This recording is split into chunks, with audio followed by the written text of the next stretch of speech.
Teman-teman, kalau bicara masalah rezeki, maka rezeki itu untuk mudah difahami, ada yang sifatnya mutlak, ada yang sifatnya ikhtiar.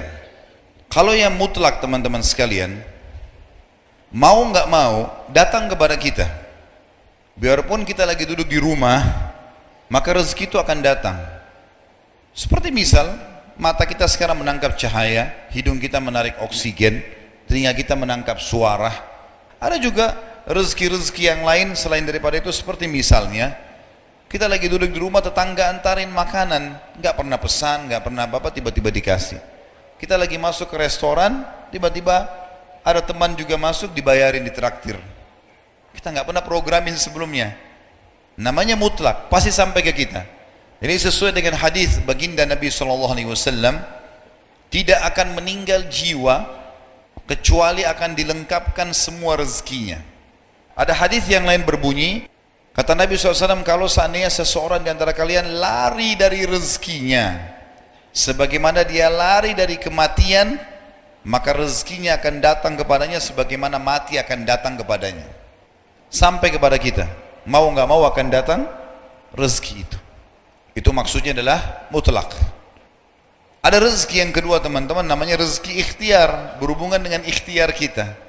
Jadi rezeki ikhtiar ini memang harus melalui usaha. Seperti misal ada orang sudah S1, dia kerja jadi dosen di kampus, dapat gaji 5 juta. Dia ingin lebih besar gajinya, dia lanjutin S2. S2 gaji 10 juta, S3 ternyata 15 juta. Dia sekolah lagi S3 supaya gaji di kampus lebih tinggi lagi. Ikhtiar dia. Kalau saya sering gambarkan di pengajian saya, masalah rezeki ini adalah seperti pohon. Pohon buah, ada buah yang berjatuhan, ada buah yang bergelantungan. Buah yang berjatuhan ini, itu adalah rezeki mutlak tadi. Artinya kita tidak usah capek-capek upaya, datang sendiri. Ada buah-buahan yang bergelantungan, kita harus punya fasilitas, galaka atau punya tangga untuk naik ke atas. Harus ada ikhtiarnya, baru bisa pungut tuh buahnya. Ingat, dalam masalah rezeki, kafir atau beriman sama-sama dikasih sama Allah. Jangan bilang, kenapa tetangga saya orang kafir itu bisa punya mobil mewah? Kuasa Allah. Siapa yang mau punya usaha, dia bisa dapatkan. Hanya bedanya antara muslim sama kafir di status halal atau haramnya. Kalau muslim, teman-teman sekalian, kita ini orang muslim, buah-buah yang berjatuhan dan buah-buah yang bergelantungan tadi, yang dibolehkan ambil hanya yang berkualitas, halal. Sedikit busuk syubhat, jangan diambil. Kalau orang kafir semua diambil, mau busuk mau enggak semuanya diambil. Harus kita sesuaikan supaya kita tidak sangka buruk dengan Allah Subhanahu wa ta'ala. Ingat, Allah selalu dengan prasangkaan hamba-hambanya. Ini harus digarisbawahi, teman-teman sekalian. Banyak kisah nyata berhubungan dengan masalah ini. Kalau kita menggantungkan nasib kita pada Allah, luar biasa. Ada seorang syekh, saya dengarkan ceramahnya, menarik sekali. Saya tidak tahu orang itu siapa, tapi cuplikannya saya dapatkan dari seorang teman dari Jeddah yang mengirimkan ke saya. Orang ini cerita, syekh ini menceritakan, saya satu waktu pernah ke Mesir, dan di Mesir ini saya lagi dari Iskandaria mau ke Kairo. Itu saya tiba di Kairo mungkin sekitar jam 2 malam. Pesawat saya selepas subuh harus berangkat kembali ke Saudi. Dia bilang, saya telepon pengurus masjid, saya mungkin mau mampir di masjid yang saya ceramah kemarin di Kairo itu. Saya mau tinggal di sana mungkin 2 jam 3 jam istirahat. Nanti habis itu baru kemudian saya berangkat ke Saudi habis subuh. Dia bilang, saya masuk ke masjid, tiba jam 2 malam, turun dari mobil, saya lihat masjid lampunya nyala semua nih. Kemudian setelah saya masuk masjid, saya temukan ada orang di mihrab, imam lagi sujud nangis-nangis. Luar biasa, tangisannya itu kalau orang dengar membuat orang yang dengar pun mau menangis.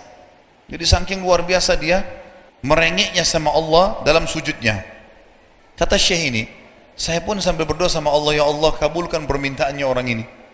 Walaupun saya belum tahu apa yang diminta gitu. Dia bilang selesai dia sholat, saya dekati dia, saya bilang, Masya Allah, doa apa ini? Luar biasa ini. Doa yang diikuti dengan tangisan di sepertiga malam menjelang subuh. Allah turun ke langit bumi, dikabulkan nih. Dia bilang, demi Allah syekh.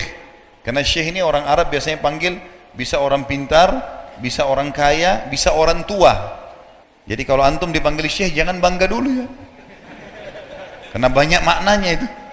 Maka dia bilang, demi Allah syekh, dia tidak tahu kalau ini orang memang ulama.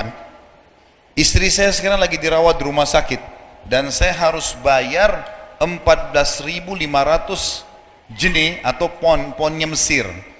Saya harus bayar rumah sakit, kalau enggak istri saya enggak bisa dioperasi. Ini sudah parah sekali. Kata syekhnya, lanjutkan nangis sama Allah. Allah tidak akan menyia-nyiakan orang yang ikhlas minta padanya. Lanjutkan, nikmati sujudmu, pasti Allah akan berikan jalan keluar. Dia bilang iya baik. Orang itu dia bilang kembali lagi ke mihrab, nangis lagi. Syekhnya ini bilang, saya mau tidur dulu, saya istirahat 1 jam, menjelang azan subuh dia bilang, ada marbot masjid datang bangunin saya. Sudah azan, saya sholat sunnatul fajr. Waktu iqamah, pengurus masjid tahu kalau dia ini ulama, dipanggil, dia bilang, syekh tolong jadi imam. Dia bilang, saya capek, baru istirahat 1 jam, 2 jam. Dia bilang, tak apa-apa, baca surah-surah pendek aja. Kata syekh, baiklah. Rupanya, mikrofon masjid karena keluar di luar, ada satu pengusaha Mesir, apartemennya itu dekat masjid, dan dia suka ikuti ceramahnya syekh ini di YouTube. Dia bilang, turun dari apartemennya, ikut sholat berjamaah di masjid, karena dia kenal suaranya orang ini. Begitu selesai sholat, dia bilang, saya lagi zikir, datang orang itu.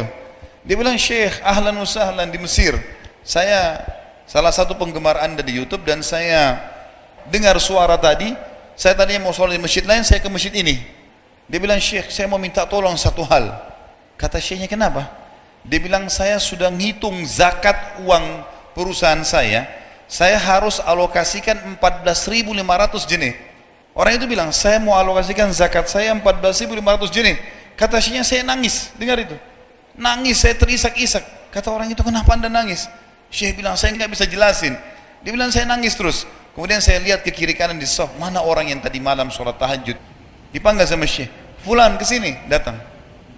Dia bilang, ceritakan masalah kamu apa? Dia bilang, syekh, saya punya masalah, istri saya dioperasi, harus bayar 14.500 jenih hari ini, kalau tidak nggak operasi. Kata syekhnya, tiba-tiba si pengusaha ini nangis-nangis. Orang ini juga heran, kenapa kalian berdua menangis? Kata syekhnya, biarin orang ini yang jelaskan. Yang punya usaha bilang apa? Demi Allah syekh, saya sudah 1 minggu taruh uang ini di lemari saya, sudah 1 minggu. Setiap hari istri saya bilang, turunkan haknya Allah, zakat itu keluarkan. Dia bilang, saya ingin dapat 1 orang yang saya kasih langsung, daripada saya bagi-bagi. Saya mau 1 orang saya kasih, selesaikan masalah dia, dan Allah selamatkan saya di akhirat. Orang ini jadi nangis. Orang yang punya butuh nangis.